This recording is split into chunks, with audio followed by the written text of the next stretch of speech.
Hello दोस्तों, आज हम अध्याय 3 धातु एवं अधातु के बारे में पढ़ेंगे।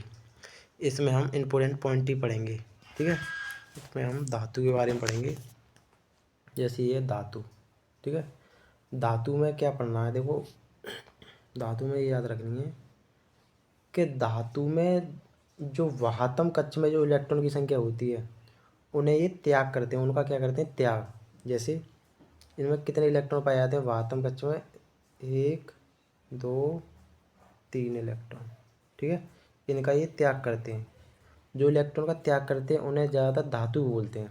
ठीक है, उन्हें क्या बोलते हैं, धातु। देखो धातु में क्या क्या याद रखना है इसमें। धातु देखो, एक रखना है आयरन, एक रखना है कॉपर, एक एल्यूमिनियम, एक मैग्नीशियम, सोडियम, लेड, जिंक। ठीक है, इतनी याद रखनी है ये। ठीक है, iron, copper, aluminium, magnesium, sodium, lead, zinc. ठीक है, अच्छा आगे देखते हैं। देखो, और यहाँ पे याद रखना धातु की चमक क्या होती है। ठीक है, धातु की चमक।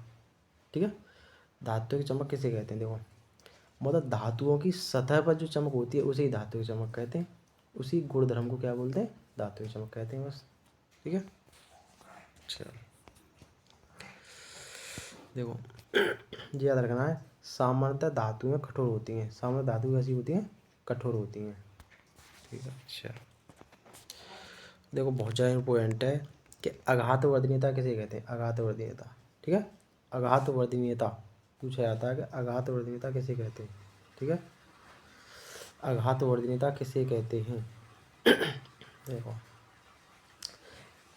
कोई धातु है, कोई धातु है, उसे पीट पीट कर चादर बना दो। कोई धातु को पीट पीट कर चादर बनाया जा सकता है। धातु को पीट पीट कर चादर बना दो, उसी गुणधर्म को आघात वर्धनीयता कहते हैं।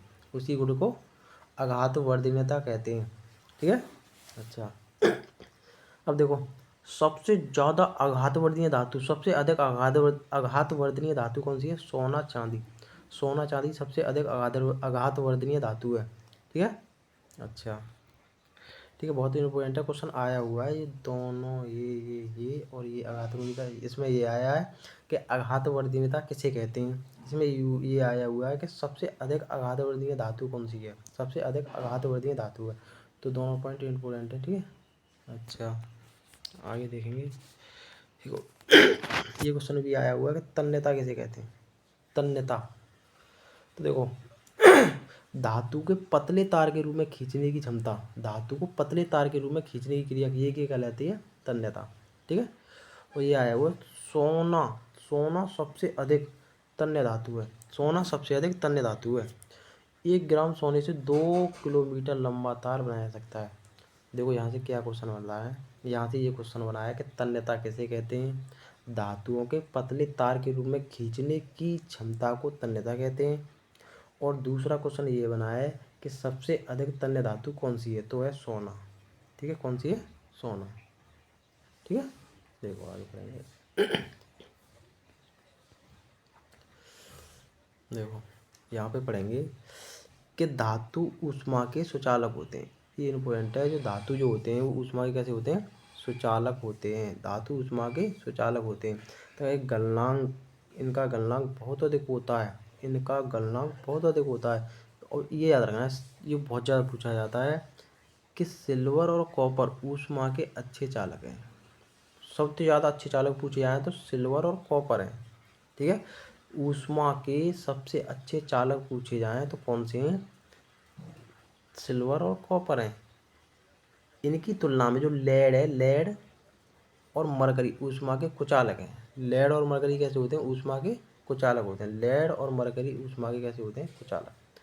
देखो यहाँ से कितने क्वेश्चन बनेंगे, क्वेश्चन ये बनेंगे। देखो ये करवा, ये आता है कि धातुएं कैसी होती हैं, ऊष्मा की चालक होती हैं। इनका गलनांक कैसा होता है, अधिक होता है। और ऊष्मा के अच्छे चालक कौन कौन से हैं, सिल्वर और कॉपर। सिल्वर और कॉपर अच्छे से याद करना, सिल्वर और कॉपर क्या है, सिल्वर और कॉपर, सिल्वर और कॉपर ऊष्मा के अच्छे चालक हैं। इनकी तुलना में लेड और मरकरी ऊष्मा के कुचालक हैं। पूछा जाता है अच्छे चालक कौन से हैं, चालक हैं सिल्वर और कॉपर, और कुचालक कौन से हैं, लेड और मरकरी। ठीक है, आगे पढ़ेंगे। देखो यहाँ पे एक चीज़ पूछी जाती है, पीवीसी फुल फॉर्म क्या है, PVC PVC PVC PVC PVC full form क्या है, तो polyvinyl chloride, polyvinyl chloride, polyvinyl chloride, ठीक है। और यहाँ पर पूछा है ध्वनिक या सोनोरस, ठीक है, या सोनोरिटी इंग्लिश में कहते हैं, सोनोरिटी। देखो ध्वनिक किसे या सोनोरिटी किसे कहते हैं, देखो जब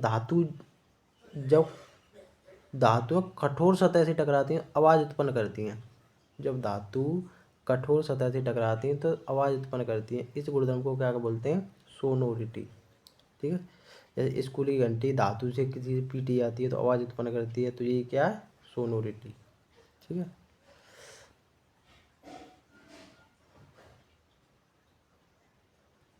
देखो और यहाँ पे अधातु के बारे में पढ़ेंगे। अधातु में क्या रखना है, देखो जिनके वाहतम कक्ष में इलेक्ट्रॉन की संख्या 5, 6, 7, 8 पाई जाए, ठीक है।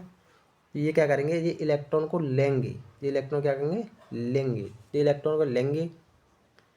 और धातु क्या करेंगे, इलेक्ट्रॉन का त्याग करेंगे, ठीक है। इलेक्ट्रॉन का त्याग करेंगे, अधातु क्या करेंगे, लेंगे अधातु इलेक्ट्रॉन को, ठीक है।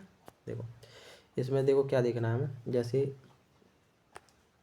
धातुओं की तुलना में अधातु की संख्या कम होती है, धातुओं की तुलना में अधातुओं की संख्या कम होती है, धातुओं की तुलना में धातुओं की संख्या कम होती है। जैसे कार्बन अधातु है, सल्फर, आयोडीन, ऑक्सीजन, हाइड्रोजन, ये सब अधातु हैं, ठीक है। Carbon, sulphur, iodine, oxygen, hydrogen, ये अधातुओं के कुछ उदाहरण हैं। देखो बहुत ज़्यादा इंपॉर्टेंट यहाँ से ये क्वेश्चन बनता है, जो ब्रोमीन है, पूछा जाता है ऐसी कौन सी अधातु है जो द्रव अवस्था में पाई जाती है, ऐसी कौन सी अधातु है जो द्रव अवस्था में पाई जाती है, ठीक है। ऐसी कौन सी अधातु है जो द्रव अवस्था में पाई जाती है। देखो यहाँ से ये क्वेश्चन आया हुआ है, कई बार आया हुआ है कि ऐसी कौन सी अधातु है जो द्रव अवस्था में पाई जाती है, तो ब्रोमीन है, ब्रोमीन याद करना है। ऐसी कौन सी अधातु है जो द्रव अवस्था में पाई जाती है, ठीक है। इसके अलावा सारी धातुएं या तो ठोस होती हैं या फिर गैस होती हैं, ठीक है। धातुओं के समान अधातु के गुणधर्म होते हैं, ठीक है। देखो जैसे ब्रोमीन है, तो ब्रोमीन का हमारा जो प्रतीक होता है, देखो एक बार 1 मिनट, जैसे ब्रोमीन, मैंने अभी ब्रोमीन के बारे में बताया था कि जो ब्रोमीन है इसका प्रतीक Br होता है, ठीक है। इसका परमाणु क्रमांक 35 होता है, परमाणु क्रमांक कितना होता है, 35 होता है, ठीक है। अच्छा, इसकी खोज की थी वेलार्ड ने, किसने की थी, वेलार्ड नामक वैज्ञानिक ने, ठीक है। अच्छा, और इसका उपयोग कहाँ पे होता है, श्याम श्वेत फोटोग्राफी में, ठीक है, श्याम श्वेत फोटोग्राफी में,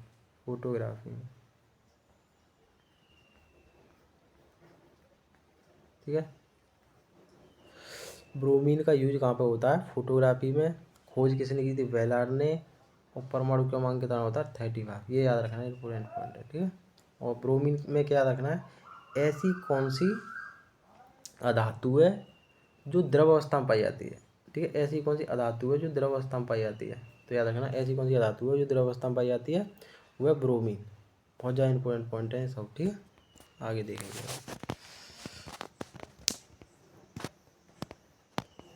देखो यहाँ से बहुत ज़्यादा इंपॉर्टेंट क्वेश्चन है ये, एक एक क्वेश्चन याद करके चलना है।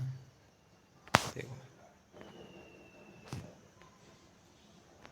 जैसे इसमें पहला पॉइंट ये याद रखना है कि ब्रोमीन है हमारी, क्या है, ब्रोमीन, वो ब्रोमीन क्या, मरकरी मरकरी है। मरकरी को छोड़कर सारी धातु कमरे के तापमान में ठोस अवस्था में पाई जाती है, ठीक है। मरकरी जो है, क्या है, मरकरी से बोलते हैं पारा, मरकरी से क्या बोलते हैं, पारा। मरकरी जो है ऐसी धातु है जो कमरे के तापमान पर द्रव अवस्था में पाई जाती है, कमरे के तापमान पर कैसी अवस्था में पाई जाती है, द्रव अवस्था में पाई जाती है, ठीक है। मरकरी को छोड़कर सारी धातुएं कमरे के तापमान में ठोस अवस्था में पाई जाती है। मरकरी ऐसी है, बहुत ज़्यादा इंपॉर्टेंट है, पूछा जाता है। जो मरकरी, मरकरी बोलते हैं पारा से, मरकरी, मरकरी, मरकरी का प्रतीक क्या होता है, Hg, ठीक है। परमाणु क्रमांक कितना होता है, 80, परमाणु क्रमांक 80। इसी मरकरी को पारा भी बोलते हैं, ठीक है।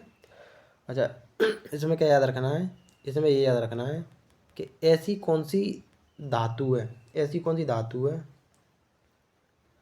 जो कमरे के तापमान पर द्रव अवस्था में पाई जाती है, तो बहुत ज़्यादा इंपॉर्टेंट है, ठीक है। तो कौन सी है, मरकरी या पारा, ठीक है, इसके बाद पढ़ेंगे। देखो, धातुओं का गलनांक अधिक होता है। धातु का गलनांक कैसा होता है? अधिक। लेकिन गैलियम और सीजियम ऐसे हैं, गैलियम और सीजियम ऐसे हैं जिनका गलनांक बहुत कम होता है। ये गैलियम और सीजियम कैसे? इनका गलनांक, गैलियम, गैलियम और सीजियम, ठीक है। गैलियम और सीजियम ऐसी, मतलब गैलियम और सीजियम ऐसी धातु हैं, इनका गलनांक उतना बहुत कम होता है। सीजियम का एस, एक मिनट,